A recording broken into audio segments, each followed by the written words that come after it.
Hey you guys, I'm Tashina. And I'm Portia. Tashina got a little ponytail, June.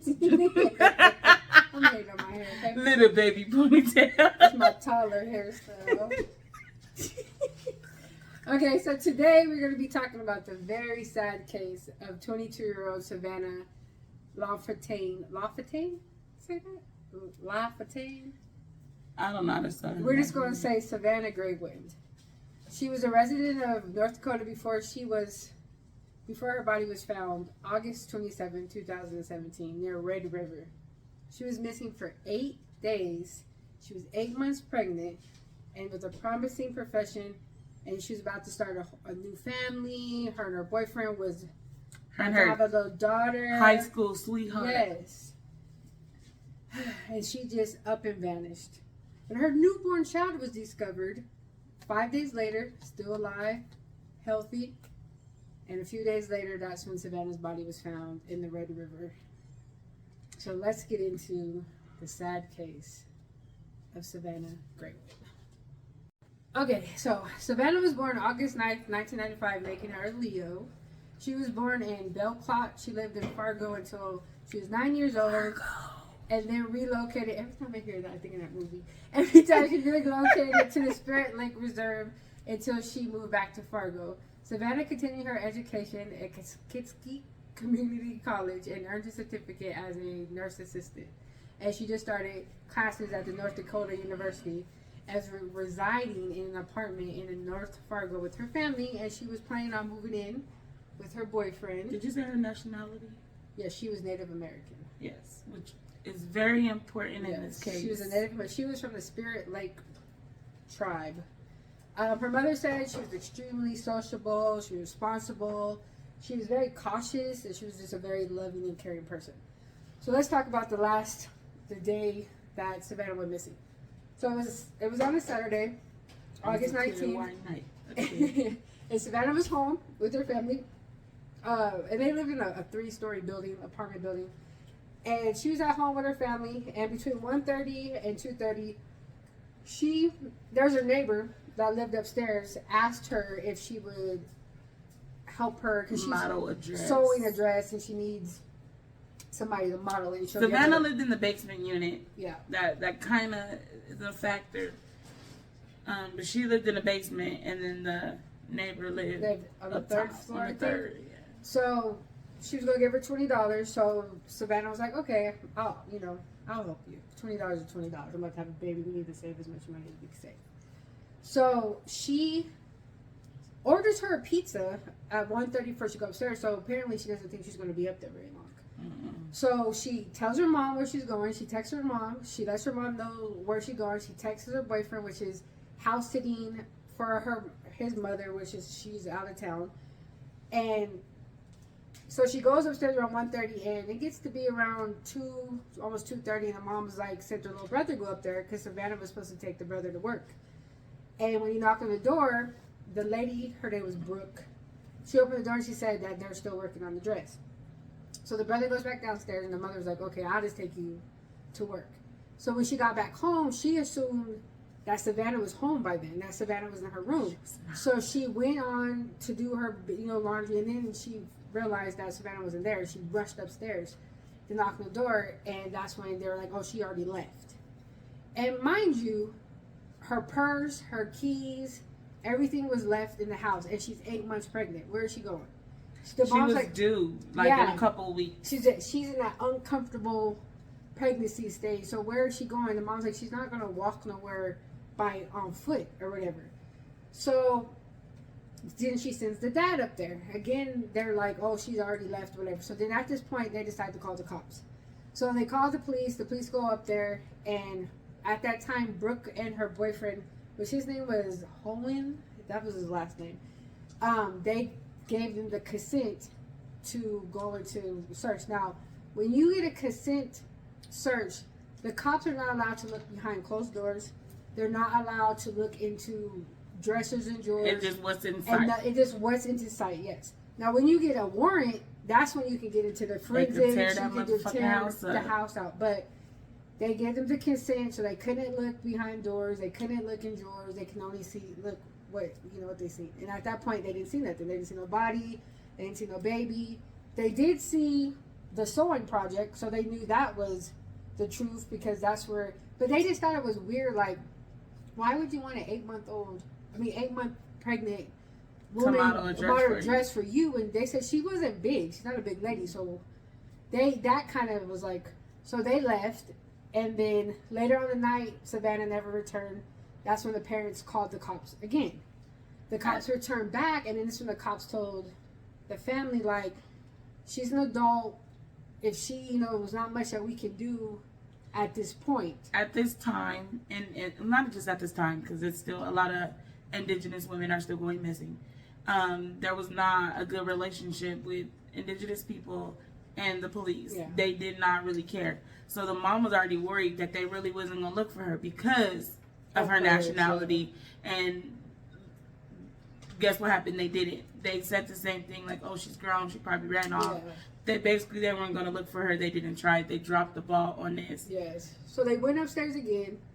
Again, they let him in to do a little search they did, and that was it. A couple days later, rumor had it that the boyfriend, Hohen, was at work talking about he has a baby. So they decided to do, at this point, they get the warrant. Because when they went the previous times, there was no sign of no baby. There was no sign of no baby. There was no sign of no baby scene, or nothing. No blood, no nothing like that. So they're like, when he at work bragging, saying his girl just had a baby. They're like, nah, there shouldn't have been no baby there. Something's up. Yeah, so they got the warrant, but mind you, they get the warrant, but they do not enforce the warrant. They're like, oh, we feel like if they are in there, we don't want to cause Savanna and her baby harm, so we're just going to do surveillance for a minute. So they watch them, and then they decide to do the house. And at that time, that's when the baby was there. That's when they seen the baby. They took the baby to the hospital. They did a DNA test, and it did turn out to be Savanna's and her boyfriend's baby. But there was no sign of Savanna. They searched the house. There was no sign of Savanna, and no sign of crime happening at that house. I don't know how to clean that shit up. So I'll tell you But I'm saying that quick. That quick, yeah. But see, they had time. Like, well, at that point, they arrest them, and they arrest him for conspiracy of murder. That's what it's called, conspiracy. Because they don't know if she's murdered. There's no body. But the baby there. But anyways, there's no body, so it's conspiracy of murder. So Brooke, at this time, this is what her story is. Her story is that when Savanna went up there, Savanna asked, do you know any way to induce labor? So Brooke showed her how to induce labor. That's when Savanna left, and a couple days later, Savanna came back and gave her baby. Now, why would Savanna give her baby? And she had a whole family downstairs. She had a whole boyfriend. And Brooke is known to be a liar because she lied to her boyfriend and said she was pregnant. Yes. As time went by, he's like, you ain't pregnant. Baby? And she only said she was pregnant because he was about to leave her. Because he was about to leave her, yeah. So she was trying to find a way to keep her. Yeah. So a little background on Brooke and her boyfriend, Hohen. So Brooke got 7 kids. And she got the 5 different baby daddies. And she has no judgment, but she has no custody of none of these kids. Yeah. Like, it's no judgment on how many baby daddies you have, as long as you're taking care of your children. But they're not taking care. She had no custody of her kids. And her boyfriend, Hohen, he has 2 kids, but he had an abuse charge on him because he fractured one of the baby's skulls. So they're just not, And they're horrible. They have a very toxic relationship because one of the neighbors did say they did hear screaming and banging and stuff, but they didn't think nothing of it because they do that shit all the time. Because they argue so much, they thought it was just them. They fight all the time, and that's just what happened. So Hohen's story was he came home, and when he came home, he seen Brooke cleaning up the blood, and he seen Savanna's body next to her, and then she's going to hand him the baby and say, oh, this is our baby now. This is our family. So he helps clean up, gets the towels, the bloody towels and stuff, and puts it in the cart and, get rid of it. So this is how, the first 2 times. But he lied, he helped. Well, he said he didn't, she was already dead. Well, story has Brooke said that when he came in, he said, and he choked her out. Is she dead? And he choked her out. But then later on, it came out that Brooke was the one that choked her. Oh. Yeah. So, but he did assist. He assisted. To me, you're just as guilty as it because Just as guilty. You're just as guilty. So, the first two searches that the cops did that night, Savanna's body was in the bathroom. Savannah's body was still in the bathroom, but the door was closed. And the first two searches, Brooke's the one to open the door, and Hohen, her boyfriend, was in the room with the baby in the bed under the blanket with him. And he was keeping the baby quiet. So a couple of days later, how they removed Savannah's body is that he had a dresser, and he hollowed the dresser out, put Savannah's body in it, and they took the dresser down, put it in his Jeep, and then put her body in the river. So those first two times when cops went in there, her body and that baby was still there. in there. That night, that body was still in there. So they do conspiracy. At this point, they can't charge them because they don't have a body. So the family's tired of the cops not doing shit. So they said, "I'm going to do the search." So they do the search. The cops don't help them at all. Cops literally stand up on the mountain or the hill watching them do the search. But mind you, nobody finds the body. The body is found by two kayakers. They were kayaking and whatever, and she floated up. And they seen something wrapped, because she was wrapped in like plastic, and they seen something floating up, and that's when they realized it was her body. So at this point, this is murder now. They can charge her with murder. And this is when Brooke finally confessed, and then she tells what happened. So that day, Savanna goes up there to help her with the dress, and they get in an argument.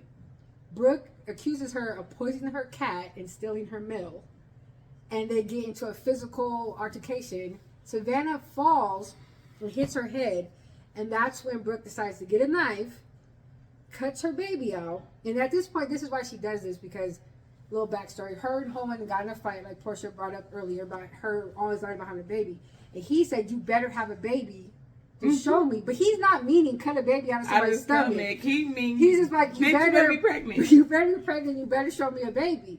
So, but in her mind, she feels like she has to produce this baby, and she sees this very pregnant girl, so she figures, I can get her baby. So when Savanna fell, and mind you, Savanna is alive as she's cutting her baby out. She actually wakes up mid. She's in and out of consciousness while she's cutting the baby out. And she takes the baby out, and that's when Hohen walks in and sees, it's already cut out, the baby's already cut out. And he just helps her clean up the scene. Helps her hide the body. And Brooke ends up, she gets life in prison. He only gets like 20 years. Because he didn't physically, but because his is just disposal of the body. Yeah. And kidnapping. He got kidnapping because he did keep the baby. And it's just very sad that ball was dropped. Because I feel like, in the mom, if this was a white woman, they would have towed that house They would have up. automatically got a warrant. Because this was the last place that this 8-month-old pregnant lady, and at this point, she's an adult, but she is also in danger, as you can say, because she's so heavily pregnant. Say somebody's missing, say Portia's missing, and she has to take. I don't even think if she was just a white woman, if she was a black woman too, I feel like the fact that when it comes to indigenous people, the ball is dropped a lot. I feel like, because there's no way that black family was going to be like, y'all not opening up every door in that house. Yeah, that black family would have went and did it. That white family would have went and did it. But because indigenous people, they already feel pushed out. Yeah. They're like, we're going to let you guys work. And, they don't want to get a bad rep because... Like me, I would have kicked the door down. She go next door and don't come back, the house get blown up. If she isn't in the still alive, she's going to be blown up. Oh, well. I'm going to blow it up. There's no way. You're not going to tell me. Yeah, they know their daughter. They know their daughter. She lets them know where she goes everywhere. Mm-hmm. If she's going to the store, she's texting them, letting them know where she's at. She literally ordered a pizza. So she knew she had plans to come back down. She wasn't going nowhere. She didn't have no purse. She didn't have nothing. No. You go next door and say, I'm going to get some sugar. And then they tell me, oh, she never came. Okay. Yeah. Well, I'm going to go, Tashina, if you in here, make some noise because it's about to get blown up. I'm kicking the door down. I'm sitting at the door like we're going to be camped out outside your house. I'm going to get arrested because I'm going to go in there without the police. Yeah, because it's just very sad. She was 22 years old. 22 years old. And she was starting a family. She's starting her education. And she gets life ripped out of her. For what? Because you want to Because have you a lied baby? about a baby? Yeah, and to me, he's just as worse too because you were willing to keep this baby. You were willing to keep this Why are baby. you at work bragging about a baby y'all just cut out of somebody? That your crazy ass girlfriend cut out. And clearly you can't. He's crazy too. Clearly you can't be a mom. You had a chance 7 times. And you failed all 7 times. So how the hell you think you was going to be okay with raising this baby? And how are you going to explain this baby? Like, were you guys going to move? Like, you would have to have moved. And then the baby, they said as soon as they seen the baby, they seen the dark skin. Yeah, they knew. And the dark hair. So you know this is 2 white people. Why would you have this brown baby? Like, come on. That's what I'm saying. So they had to move. They had to think it through. Because how are you going to explain that you walk around with a baby? Like, and clearly, like they said, clearly you could tell Brooke was not pregnant. Cocaine is a hell of a drug. That Because Brooke- they had to be on something. There's something that they think they can get away with this. Like, I don't understand. I don't get it. It's just very sad. And this is a very sad case. It is very sad. That, and the sad thing about it, that this is not the first time that somebody has cut somebody's baby out. It's happened multiple times. It's insane. Like, that's insane that you think you can get away with that. I forgot the rate. I looked it up, but I forgot the rate that Indigenous women go missing. Oh, they go missing. And they're never found. And it's a lot. It's very high. And it's like, it doesn't make any sense why that rate is that high. It's very alarming. Yeah. Because even though Savannah's life probably could have been saved, but the body could have been found fast. And they could have been arrested. Yes, the body could have found faster. The baby could have been found faster. There's no telling if that baby needed some type of medical help after being cut out. And luckily the baby was healthy. Yeah. Like Portia said, what if that baby was born with some kind of disorder, defect, or what if she cut too deep and she cut the baby skull open or something, like, because you're jagging into the night, like, you know, you're not knowing what you're doing. And then she says she just reaches inside and then pulls the baby out. And Savannah's alive this whole time this is happening. I couldn't do that to somebody. No, I couldn't. You can just go adopt the baby. But well, you can't. Go find your kids. She can't adopt the baby because she ain't got custody of 7 of them. Go get your kids. Go get your life right and get in your kids' life. Nah, them baby daddies is like, get the fuck out of here. You ain't getting these kids. But so that's our case today. It was a little quick one, but on a better note, on a higher note, not a better note, because that's, y'all like my shirt? It's dope. But I like it. I'm sorry. She wish she had it. So we'll see you in our next video. Subscribe, like, do all that good stuff. Peace out.